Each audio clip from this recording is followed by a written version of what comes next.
Books on a budget, books on a budget with Baker. Hello and welcome to a reading of the latest Baker Media book, We Lost When Lies Aren't Enough, a fictional tale about the people Plevin, Krusty, and Caffy Daffy, who are all fictional.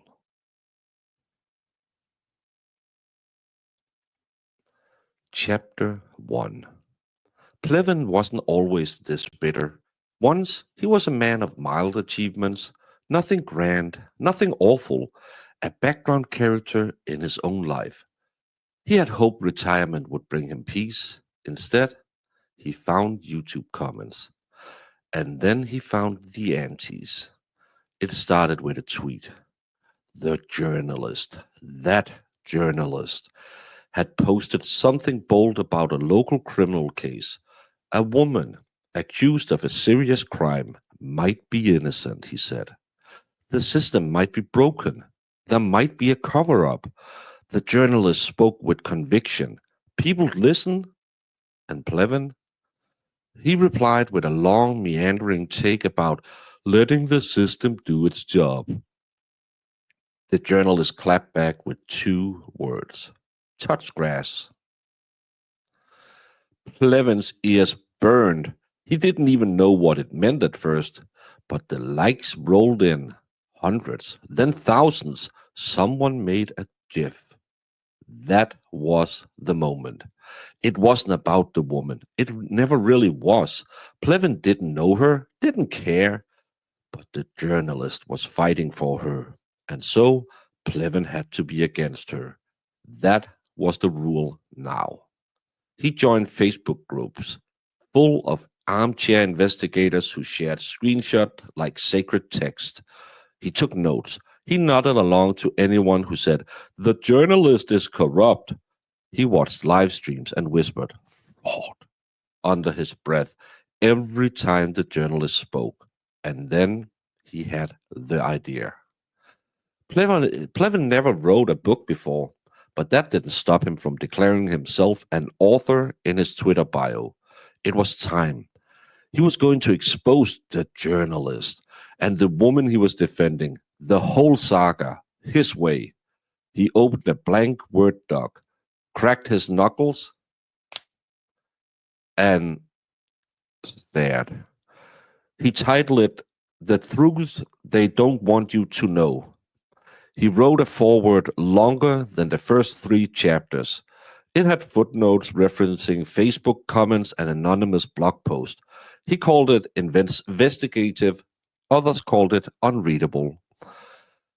When the book finally dropped, self-published of course, it was so incoherent that people started sharing it as a joke. One Amazon review simply said, "This reads like someone lost an argument with a toaster." Still, Plevin was proud. For a brief moment, he felt like he mattered. He printed 5 copies and gave one to his barber, who promptly used it to prop up a wobbly chair. But he didn't care, not yet, because this was just the beginning, or so he thought. Chapter 2. Krusty once walked through the same newsroom halls as the journalist. Not with him, around him, behind him, mostly while fetching coffee and scanning press releases for someone else. But in her mind, she was part of the story. Then came the day she was let go, or as she put it, strategically transitioned by cowards who couldn't handle the truth. In reality, she had CC'd the mayor's office on a newsroom-wide rant about the vending machines, but the details didn't matter. What mattered was he got to stay, and she didn't. That burned. She started small, snide comments, old screenshots, vague accusations. But when the case came, the big one, everything changed. The journalist had taken a clear stand. The woman was innocent. And if he believed it, Krusty didn't. Not because she had facts, but because He thought she was worth fighting for. So Krusty did what she did best: overshare. She claimed she had sources, real sources, people deep inside the case. She hinted at sealed documents, shadowy meetings, secret chats, all fiction, all very serious sounding, if you said it while squinting into your webcam. She wore the same hoodie every live stream. The sleeves now stretched from nervously tucking them while she talked. Her couch sagged more each week, buried under old notebooks, printed Reddit threads, and gas station receipts she pretended were evidence. She didn't drink wine. She couldn't afford wine. She drank whatever was cheapest and had Max Fizz on the label. She called it celebration juice after every new smear campaign. Deep down, she wanted what the journalist had: an audience that listened, not just tolerated. She wanted to be seen as credible. So she lied. She twisted facts. She read texts she didn't understand and declared herself a legal expert. And still, no one with a brain took her seriously. But in her own echo chamber, she was a hero, a watchdog, a truth teller, even if the truth had to be rewritten hourly. Chapter 3. Caffey Daffy peaked sometimes in the early 2000s, maybe 98. It was hard to tell, and she never gave a straight answer. But if you asked her, she'd smile like a faded starlet and say, "Back when journalism meant something." She never quite explained what she did, only that it was important. Something about television or radio or maybe print. It changed depending on the live stream, but she always made sure to mention she was once stood within 15 feet of Barbara Walters. Taffy Daffy wasn't mad at the journalist. She was furious at him. Not for anything he did to her directly. He didn't know she existed, but because she still had it. Relevance. A platform. People actually listened when he spoke. That was supposed to be her. So when he took up the case, the one involving the woman from the small town, Caffey Daffy felt her momentum return. The lights were back on. The audience was turned in. She just had to say something important. She didn't. She said a lot of things, most of them wrong. She confused affidavits with appetizer menus. She misquoted experts and cited old Facebook comments as gospel. But she said it loud, and she said it in a blazer, so her followers clapped. She joined forces with Krusty and Plevin, forming a digital triangle of rage and low resolution live streams. She fancied herself the voice of reason, though most of her takes ended with "mark my words" and never panned out. She watched the journalist with envy. His streams were crisp, his words sharp, his audience massive. Meanwhile, she was broadcasting from a cluttered desk next to a dusty webcam and a ring light that buzzed when the microwave was on. But still, she showed up every week. "Tonight," she said, adjusting the filter on her face, "we ask the real questions." She never answered any. What she really wanted to be in the room, on the record, on the spotlight. Instead, she was stuck on the internet, angry, outdated, and ignored. Chapter 4. They didn't become friends. They became a strategy. Plevin, Krusty, and Caffey Daffy were never drawn to each other by kindness, humor, or shared hobbies. They were pulled together like three sad magnets circling the same shiny object: the journalist. They met in a comment section, bonded in a group chat, and solidified the alliance during a live stream where they all agreed, loudly and unprompted, that the woman in the trial had to be guilty. Not because of evidence, but because he believed in her. It was all about him, always was. They called themselves independent thinkers, but they all thought the same. If the journalist said the sky was blue, they hosted a stream arguing it was government gaslighting. If he posted a courtroom clip, they posted the same one and claimed it said the opposite. The case became their full-time job, unpaid, of course, but fulfilling, at least in a self-destructive kind of way. They said they were seeking justice. They were really chasing revenge. Plevin took the researcher role. He printed documents from Reddit and highlighted them with reckless abandon. He confused usernames with government sources. He made timelines no one could follow. Krusty styled herself as connected. She hinted that someone in law enforcement had messaged her.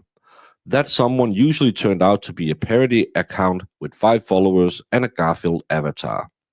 And Caffey Daffy, she was the face, or at least she tried to be. She spoke in vague declarations and started every video by announcing how long she'd been in media, as if time itself was a credential. They called themselves truth seekers.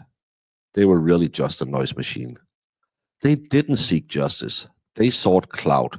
Together, they manufactured fake outrage, accused real people, harassed strangers, and elevated the worst voice in the room just to prove the journalist wrong.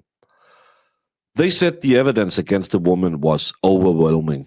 It wasn't. They claimed they knew things no one else did. They didn't. They insisted they were on the right side of history.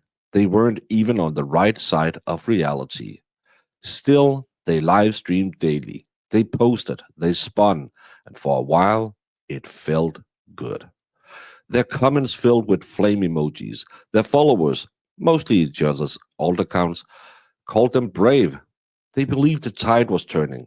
This was going to be it, their big break, their redemption arc, their shot at being the ones who got it right. They had no idea what was coming. Chapter 5. 3 years. 3 years of live streams, hashtags, face screenshots, late night DMs, and badly edited videos. 3 years of saying the woman was guilty. 3 years of insisting the journalist was wrong. And now the verdict was coming. Krusty sat on her couch, the one that had collapsed slightly on the left side after she used it as a filing system for her court documents, most of which were screenshots from Reddit and unset drafts of angry emails. She had a can of lukewarm, generic hard soda in one hand and her cracked phone in the other. She was live tweeting, of course. Daffy Daffy had her face halfway made up for the camera. A single fake eyelash clung to life. She was refreshing her live stream page every 10 seconds, muttering to herself like a sportcaster before a losing game. Her webcam was on, but her mic wasn't working. She didn't notice. And Plevin was dressed for the occasion. He wore a navy blue shirt and had printed out a copy of his book cover and taped it to the wall behind him, just in case anyone forgot he called it first. No one had read the book, not even him. All 3 stared at the same stream. The courtroom buzzed faintly through their speakers. Then it happened. The 4-person stood. The judge asked for the verdict. On the charge of second-degree red rum, not guilty. On the charge of leaving the scene, not guilty. All counts, not guilty, only an OUI? No one spoke. Not the trio, not their chats, not even their own inner monologues could form a sentence for a moment. Krusty's thumbs twitched first. Within 90 seconds, she tweeted, "Remember, not guilty doesn't mean innocent. Wake up, sheeple." She added a photo of herself looking stern next to a blurry chat with arrows pointing in all directions. Her alt accounts replied immediately. Her real followers didn't. Caffey Daffy's live stream crashed as she screamed into a muted mic. She didn't realize until 12 minutes in. Her chat, once mildly active, had become a graveyard of question marks and butt ads. She ended the stream without saying goodbye. She would later claim the verdict was rushed and deeply suspicious, even though she hadn't watched half the trial. Plevin didn't react at all. He just sat in silence, watching the courtroom clear. The glow of the screen faded as the judge walked out. The defense hugged, and the journalist smiled. Plevin's eyes didn't move from the screen. He didn't rage. He didn't spin. He just deflated. The thought was quiet but sharp. I gave away all my integrity in a chase for fame. I thought this would be my big break. But now I will forever be a joke. Everyone will make fun of me. It was not worth it. He reached for his mouse, opened the group chat. Krusty had already left. Caffy Daffy had renamed it to Rebrand Team and posted a link to her new channel, Accountability and Vibes. Plevin closed the tab. He stared into the dark reflection on his screen. For the first time in years, he had no live streams, no posts, no audience, just regret. Chapter 6. Krusty was the first to vanish. One moment, she was railing on X with wild conspiracy threats. The next, poof, gone. Her account deactivated without warning, leaving behind a cryptic last tweet. They can't silence all of us. Her phone screen was soon filled with spam calls and texts from concerned friends who hadn't heard from her since the verdict, but she never answered. Rumor had it she moved to a small town nobody's ever heard of and got a job at a gas station. No one was sure if she still believed any of it, now whispered to an empty room. Caffy Daffy tried to reinvent herself. She launched a new channel called Accountability and Vibes. It promised healing, truth, and better lighting.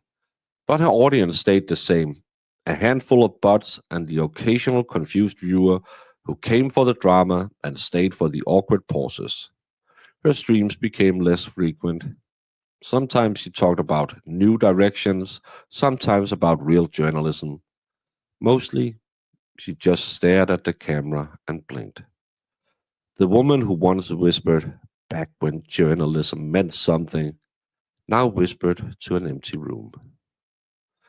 And Plevin stayed home, mostly in the dark. He didn't delete his book, but stopped promoting it. It gathered dust, just like his hope. He'd lost his friends, his audience, and his cause, but he hadn't lost his bitterness. Sometimes, when no one was around, he'd open the chat logs and reread their old fights, the name-calling, the wild theories, the empty threats. He smiled once. It wasn't a happy smile. It was the smile of a man who knew he'd thrown everything away chasing a ghost. The woman they tried to frame, she walked free. The jury saw the truth despite the noise. The journalist, he moved on to the next story, still respected, still listened to. And all the antis, they faded into obscurity. A cautionary tale of hate chasing fame and losing bones. The end. This story is a work of fiction. Any resemblance of real persons living or dead or actual events are purely coincidental.